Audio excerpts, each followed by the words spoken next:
आज इस 76वें गणतंत्र दिवस के अवसर पर इस विद्यालय के समस्त स्टाफ, ग्रामवासी और प्यारे प्यारे बच्चों,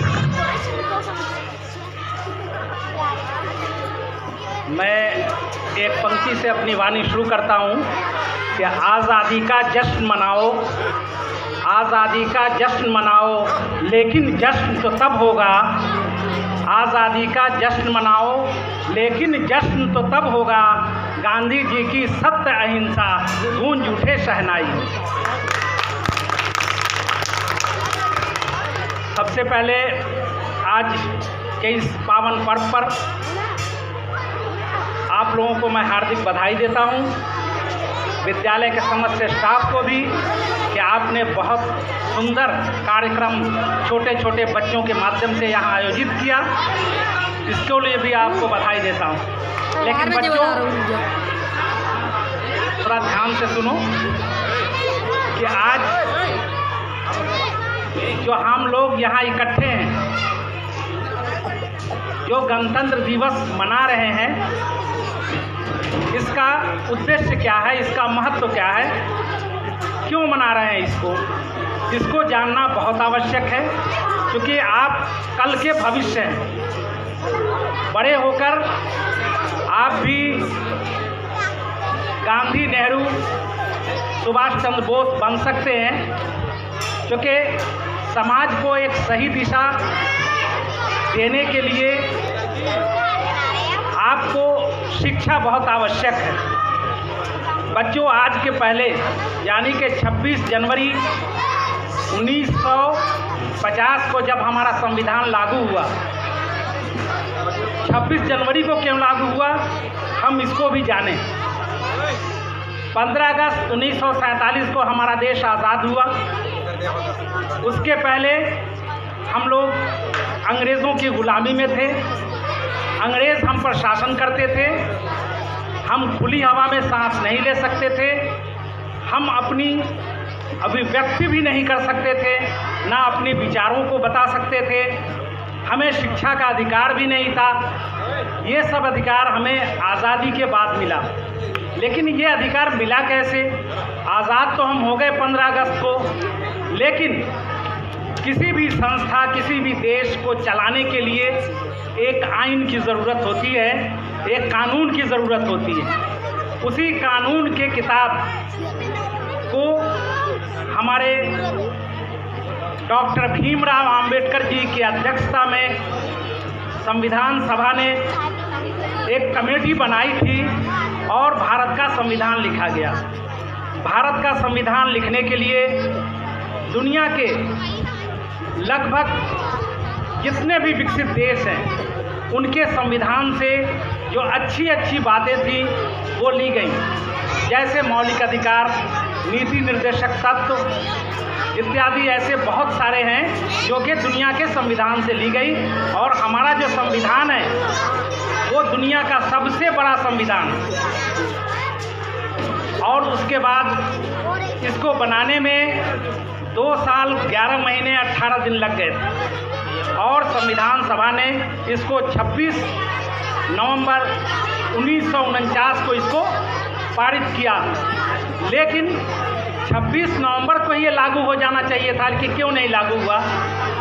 हमारे जो उस वक्त के राजनेता थे, उन्होंने सोचा कि इसको एक ऐतिहासिक बनाया जाए और इसके लिए 26 जनवरी का दिन इसलिए चुना कि 26 जनवरी 1930 को कांग्रेस के लाहौर अधिवेशन में पूर्ण स्वराज की घोषणा की गई थी।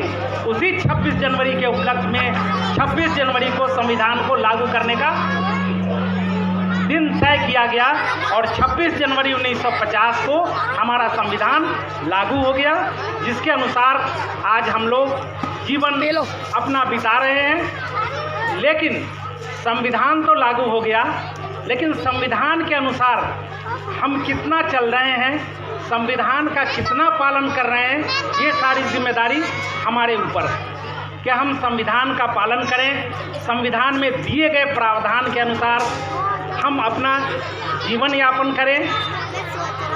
लेकिन अभी जो संविधान के बारे में जो बताया गया उसके अनुसार हमारा आपका सबका कर्तव्य है कि मौलिक अधिकार ही नहीं बल्कि मौलिक कर्तव्य पे भी हम लोगों को जाना चाहिए और उसी के अनुसार हम अपना कार्य करना चाहिए। क्योंकि आपका प्रोग्राम बहुत है, इसी शॉर्ट में मैं अपने वाणी को विराम देता हूँ। धन्यवाद।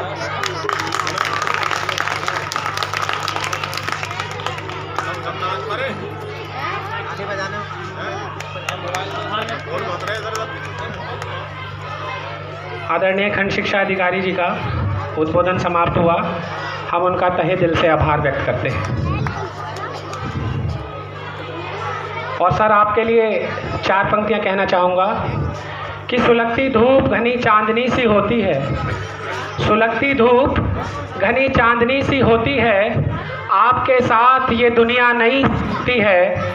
और खुदा ने अजीब बरकत दी है आपको, खुदा ने अजीब बरकत दी है आपको, आप बोलते हैं तो रोशनी सी होती है। और इसी क्रम में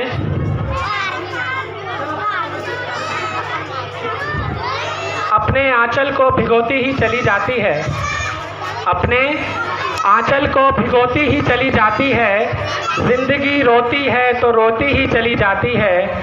और नेक काम में देरी ना करना साहिब, नेक काम में देरी ना करना साहिब, देर होती है तो होती ही चली जाती है, देर होती है तो होती ही चली जाती है। और बहुत ही प्रेरणादायक उद्बोधन दिया हमारे सर ने। तो बच्चों के लिए भी उन्होंने प्रेरणादायक बताया कि इसके महत्व को भी समझना है हमें, और हमें अपनी ज़िंदगी में कभी भी मायूस नहीं होना, हमें अपने लक्ष्य को प्राप्त करना है। तो के हो के मायूस ना यूं शाम से ढलते रहिए, हो के मायूस ना यूं शाम से ढलते रहिए, जिंदगी भोर है सूरज से निकलते रहिए, जिंदगी भोर है सूरज से निकलते रहिए। एक ही ठाव पर, ठाव कहते हैं एक ही जगह पर, एक ही ठाव पर ठहरेंगे तो थक जाएंगे, एक ही ठाव पर ठहरेंगे तो थक जाएंगे, धीरे धीरे ही सही राह पे चलते रहिए, धीरे धीरे ही सही राह पे चलते रहिए। और सर मैं अपना एक गीत प्रस्तुत करना चाहता हूँ आपके सामने कि मुझे एक थोड़ी सी तकलीफ़ है कि किसी भी मंत्री या किसी भी सांसद की मृत्यु होती है तो हमारा झंडा झुकाया जाता है, जबकि मैं ये कहना चाहता हूँ कि कोई भी कितना भी आदरणीय पूजनीय हो सकता है, लेकिन मेरे देश का तिरंगा झुकने नहीं देना चाहिए। कोई भी आदरणीय हो सकता है, पूजनीय हो सकता है, मैं मानता हूँ, लेकिन मेरे देश का तिरंगा नहीं झुकना चाहिए। हमारी मातृशक्ति यहाँ बैठी है, वो माता जब अपने बच्चे को टीका लगाकर भेजती है और जवान को विदा करती है, तब वो ये कहती है बेटा तू जा, चला जा, लेकिन कभी दुश्मनों को पीठ दिखा के मत आना। वो सीने पे गोली खाता है और चला जाता है, शहीद हो जाता है। मैं उस मातृशक्ति को भी नमन करता हूँ। मातृशक्ति के लिए भी 4 पंक्तियों के साथ मैं शुरुआत करता हूँ अपने गीत की कि शांति की उपासक है किंतु पड़े संकट तो शक्ति कुंज भारत भवानी जाग जाती है, और गौरव का प्रश्न ललकारता है देश को तो आज भी अतीत की कहानी जाग जाती है, और छेड़ा गया स्वाभिमान यदि मातृभूमि का तो सोए हुए सिंहों की जवानी जाग जाती है। और आखिरी पंक्ति पर अगर दिल को छुए मेरी बात तो पूरा सदन तालियां बजाकर मुझे अभिभूत करे। कि सोए हुए सिंहों की जवानी जाग जाती है, और जागता सुभाष हर बांकुरे में, और हर ललनी में झांसी वाली रानी जाग जाती है, और जागता सुभाष हर बांकुरे में, और हर ललनी में झांसी वाली रानी जाग जाती है। और मेरा ये गीत, कितनी बार तिरंगे को झुकाया जा चुका, आज़ादी की कितनी सजा ये पा चुका, कैसी संविधान की ये मजबूरी है, शौक में तिरंगा झुकाना जरूरी है, कैसी संविधान की ये मजबूरी है, शौक में तिरंगा झुकाना जरूरी है। खोखली प्रथा को ये ऐलान किया जाए, मंत्री का भी बाप मरे मरने दिया जाए, कहते हुए हिमांशु रुकेगा नहीं, और आज से तिरंगा कभी झुकेगा नहीं। बोलो ये तिरंगा कभी झुकेगा नहीं। और क्यों नहीं झुकेगा? ये तिरंगा तो हमारी आन बान है, ये हमारी आज़ादी की पहचान है, 1 अरब जनता की छाती है, ये हमारे शौर्य के दिए की बाती है, 1 अरब जनता की छाती है, ये हमारे शौर्य के दिए की बाती है। कर दे ऐलान किस सोच में पड़ा, व्यक्ति नहीं होता कोई राष्ट्र से बड़ा, ऐसे तिरंगे का कर्ज चुकेगा नहीं, आज से तिरंगा कभी झुकेगा नहीं। बोलो ये तिरंगा कभी झुकेगा नहीं। डोरियां पकड़ टेढ़ी हुए जो खड़े, क्या हो गए हैं वो आज देश से बड़े, देश है स्वतंत्र चेतना स्वतंत्र है, फिर क्यों तिरंगा मेरा परतंत्र है, फिर क्यों तिरंगा मेरा तरतंत्र है। ये तिरंगा द्रौपदी का चीर नहीं है, ये किसी के बाप की जागीर नहीं है, ये तिरंगा द्रौपदी का चीर नहीं है, ये किसी के बाप की जागीर नहीं है, कोठियों में पाप से ये लुकेगा नहीं, आज से तिरंगा कभी झुकेगा नहीं। बोलो ये तिरंगा कभी झुकेगा नहीं। और अगर मैं किसी भी ग्रामवासी को कहता कि हमारा तिरंगा क्या है, तो वो शायद अपने शब्दों में यही बयां करता जो मैं आखिरी पंक्तियों में बयां कर रहा हूं आपके सामने।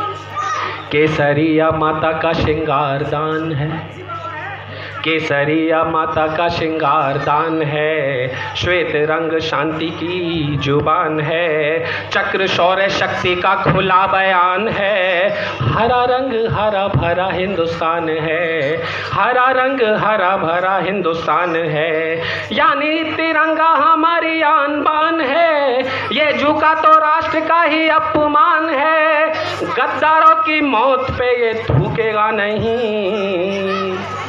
आप सभी मेरे साथ बोलेंगे, बोलो ये तिरंगा कभी झुकेगा नहीं, बोलो ये तिरंगा कभी झुकेगा नहीं, आज से तिरंगा कभी झुकेगा नहीं।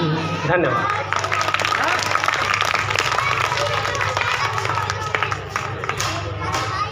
और इसके पश्चात हमारे छोटे बच्चों का गीत है बम बम भोले। लगा दें सर।